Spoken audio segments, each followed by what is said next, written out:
No. Hey guys, my name is Faabyy. Welcome to my channel. Here we chronicle my year studying abroad so I can help you guys find your own adventure. So I put a little poll on Twitter and I asked you guys, would you rather see a video helping you write an essay or helping you find the best program for you studying abroad? And a few of you voted that you prefer to see the best studying abroad program for you. Usually you'll have a summer, spring, or winter break program. Those are usually shorter, and then you have either your semester or your year abroad. The year and the semester are usually done through exchanges between the two universities. So you'll be a full-time student wherever you go, and like the one I'm doing right now, you have to pick a certain amount of classes, you have to go to school, you have to be in class. It's like you're simply moving away for some time to study there. Some of the benefits for me for the longer term ones is that you really get to immerse yourself in that culture and in that lifestyle. I know that right now we're about just past halfway through the semester, and just thinking that I'm already halfway through what some people do for the entire study abroad program is insane to me. I feel like I've barely settled in, and I'm really excited for the rest of the semester and the next semester. I think for me the best choice was a year. There's a few things you have to keep in mind when choosing if you want to go to a semester or push all the way through to a year. So basically, do you think you're gonna do well in that school? Do you think you're going to adapt well to that setting? Do you think you're going to find people to make relationships with for that year?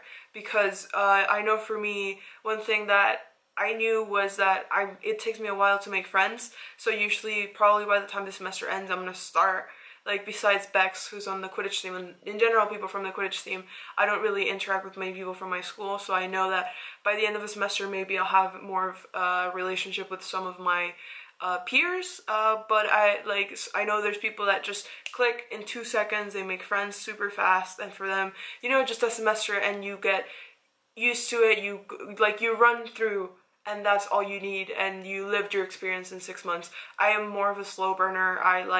It takes me a while to make friends, it takes me a while to adapt. I to slowly go in and set my footing. So I knew that for me, I would only get the best experience out of this if I went for a year. Usually also a semester is less intensive, so it's less of, a year is a fourth of your college career essentially. So a semester is an eighth of it. It has less weight. Say you fumble a couple classes, whatever, is not as bad for your academic record as say you go for a year and you really cannot set your foot down and you struggle through the year. That's going to be a bigger harm on your entire academic curriculum than a semester would otherwise. The other ones are the short terms, which are the spring, summer, and winter break ones. Usually they'll be a couple weeks, maybe if you go to a summer one, it'll be like a month and a half. Usually it involves more going with a professor from your own university as a chaperone, and they will take you around and you will take classes, specific classes designated for that course. Here, I go to class, the same class that any student would go here. Whereas if you go with a shorter program, usually you'll have a specific class that is set aside for the students on that program to take. So for example, if you were to study architecture in Japan for a couple months during summer break, you wouldn't be taking the class that other Japanese students enrolled in that university would. You'd probably be taking a class designated either by your own same professor that you went with, or another professor from that university that's doing a course specifically for your program. You don't get to be as in touch with the academic system of the different countries. You also don't get to be as in touch with the people of that country because they're going to try to keep you in the group for school, because think of it as a very long field trip. So that's the other good side of it for I think, is that you do get a lot more of the tourist sort of interaction than you would otherwise. So for example, I know for myself, a lot of the big places in Barcelona I've not been to because I've been focused on living your average life, but I would love to do all the touristy things as well. And I think someone that would be coming to Barcelona and doing a spring break program, and you're going only for 10 days, then you would spend part of those days available for you to go and do touristy things, especially because that part of the experience is the school wanting you to get in touch with that side of the world. Also, it's less course intensive. So here, again, I'm a full-time student. I have to go to class, take my tests, everything is the same. Whereas like the 2-week or the 1 week or the month-and-a-half programs are never going to be as intense when it comes to school and the classes you have to take. But you'll probably take 1 class a day, and it'll last maybe a couple hours, and then you'll be allowed to frolic around the city. Whereas, you know, for me, I get a year to frolic around, but I also have to take 5 classes, full-time student, tests, and all that. You have to keep in mind when choosing which program to do, whether or not you want, what kind of person you are. Like I said before, you know, I chose a year over a semester because I am a person that takes a while longer to get used to things, so I thought that if I only did a semester, I wouldn't get to fully experience this the way I wanted it to.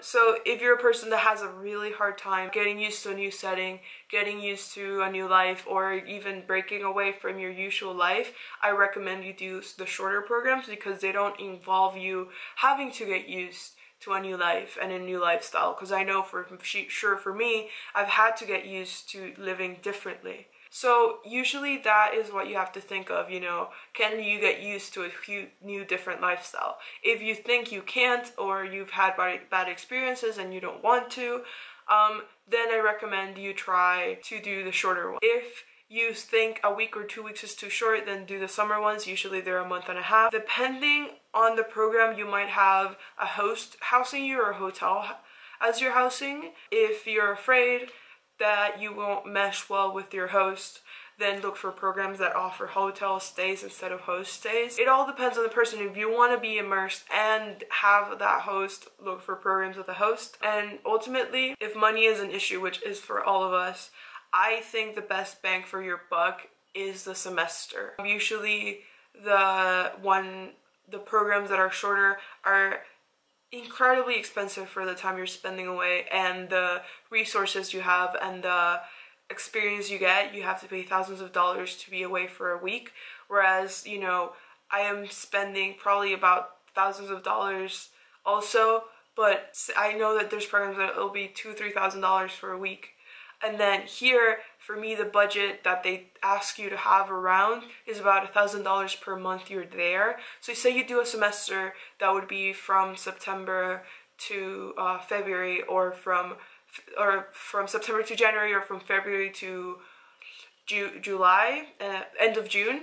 So that's about 5 months each time. That's $5,000. So it's either 2 weeks or a month-and-a-half for $2,000, or $5,000 for a semester. And so those are the kind of maths you have to do when it comes to money, you know. And if you don't have the $5,000 but you do have the $2,000, by all means do the 2 weeks, a month-and-a-half, because any experience is better than no experience, I think. There's a lot of minutia when it comes to choosing these kind of things. You have to really go look and see what your school offers. Having a successful study abroad experience is more on you as a person and choosing the right program than it is on wherever you might be going. Of course, you want to go somewhere you like, but I think at the end of the day, it is important for you to be comfortable and happy and successful wherever you go. So honestly, my biggest advice when choosing the best program is to look within yourself. Think of who you are as a human being. Think what is best for you, what you think will be best for you. And if you're not sure, consult with your parents and your friends. Think of, you know, the money, the living situation, and the social aspect of life, because those are the things that are going to help you be as successful as possible in whatever school system you are. Tell me if any of you guys have gone studying abroad. What have your experiences been? What do you think is the best program for you? What programs would you love to see? Where would you like to visit? Let me know all in the comments below. Make sure to like, subscribe, and all that other YouTube bullshit, and I will see you on Saturday. Bye!